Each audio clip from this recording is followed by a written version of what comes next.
Continuação da leitura do livro The New Map, de Daniel Yergin. Vamos lá. No capítulo 15, eu vou só resumir e depois sigo para o 16 e a gente encerra a parte que fala da Rússia especificamente. A leitura vai ser em inglês, que é a leitura original do livro. Chapter 15, Pivoting the East. In May 2014, Vladimir Putin, accompanied by a large entourage of governments, ministers and businessmen, swept into Shanghai. Welcomed on the state visit by President Xi Jinping, and Russia's pivot to the east had taken on a new urgency. For it was just 2 months after Russia had annexed Crimea, and now the war was beginning in southeastern Ukraine. The European Union and the United States were responding with their initial package of sanctions, and relations were deteriorating very fast. Chancellor Merkel, who a few years earlier had spoken about the safe and reliant partnership with Russia, now decried it as a violator of basic principles and international law. She added an extra sting. Putin, she said, was living in his own world. What Shanghai would demonstrate was that, in Putin's words, the topography of Asia loomed even larger. This meeting would have made clear how much more intertwined energy and strategy had become. Shanghai, in May 2014, was Putin and Xi's 17th meeting in 14 months. But this time was different. As a leading Russian commentator put it, the previous rosy dreams of integration with the West were over in the face of the West's attempt to organize its international isolation. China provided an alternative. We share the same priorities, both on global and regional scale, said Putin. Russia and China were united in opposition to what they described as unipolarity and the U.S. hegemonic international system, and to the promotion of democracy and regime change. It was like a criminal act by activists and NGOs. Instead, they championed multipolarity and, more than anything else, absolutely sovereignty, especially their own. Top of the agenda was a massive natural gas deal.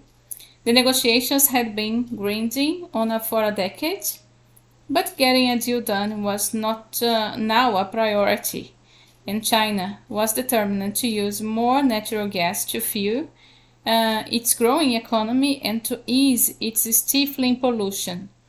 Russia needed to diversify away from its dependence on European customers and to anchor its future in a market with a huge appetite for oil and gas, and with a country that was more compatible with both strategy and economics, including the Beijing consensus of state-directed capitalism.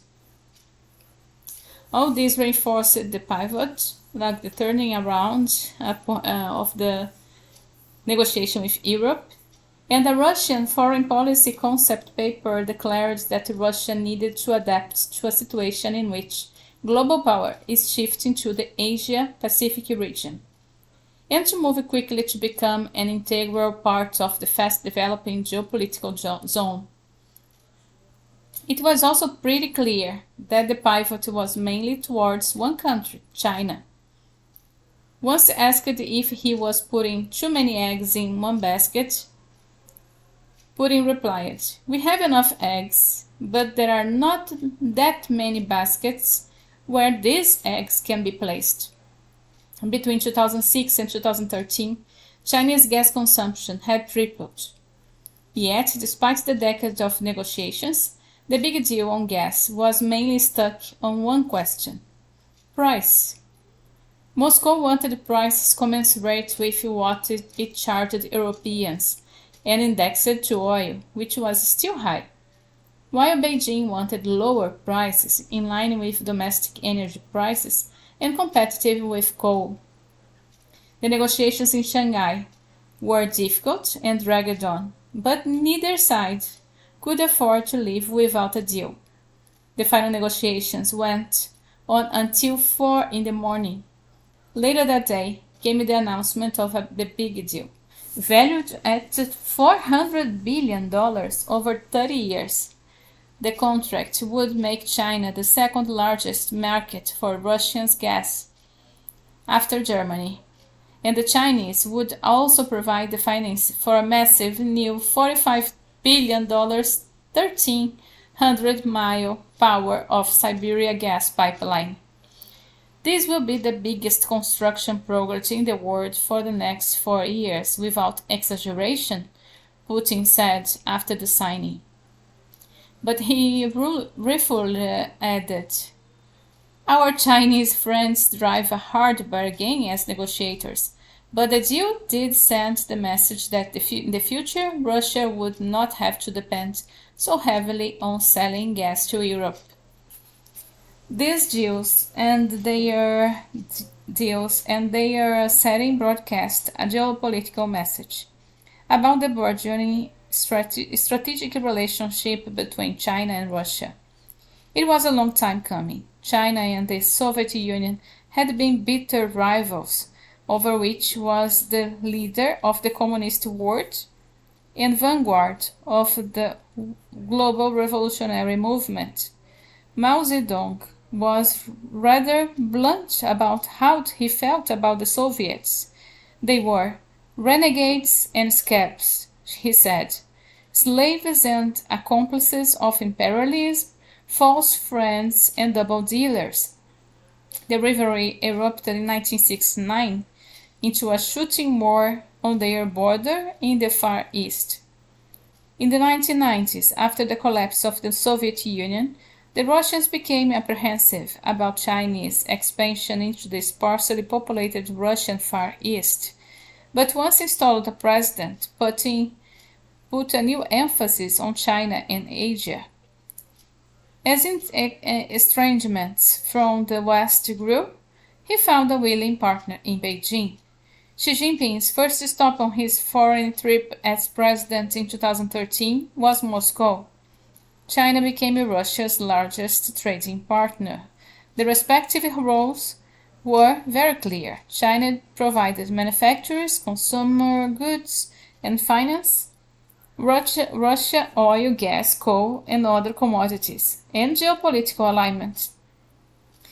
Putin described China as our strategic key partner. Xi fully reciprocated, calling the two countries each other's most trustworthy strategic partners. The partnership manifested itself in many ways. Russian naval units participated in Chinese naval exercises in the South China Sea, and Putin declared that a non-regional power, that is, the United States, should stay out of the South China Sea dispute. Chinese troops marched through Red Square with Russian soldiers on the 17th anniversary of the victory of World War II. Although China had not fought in Europe, Russia sold China advanced Su-35 fighter jets and S-400 missile defense systems. It had previously refused to sell such weaponry for fear that the Chinese would reverse engineer and copy the weapons. But after sanctions and with the deepening relationship with China, that concern was shunted aside. The expansion of military ties with China, said Russia's defense minister, was an absolutely priority. This was the kind of relationship that Putin valued. Great power to great power. It's always about global leadership, not arguments about some second-rate regional issue. He once said, "The competition is among the world's power." There was a clearly issue that could impede the strategic partnership. Russia continues to fear large numbers of Chinese pouring across the once contested border to fill the empty space in the underpopulated and economically stagnant Russian Far East. Some estimate that 2 to 5 million ethnic Chinese have migrated legally and illegally into the Russian Far East.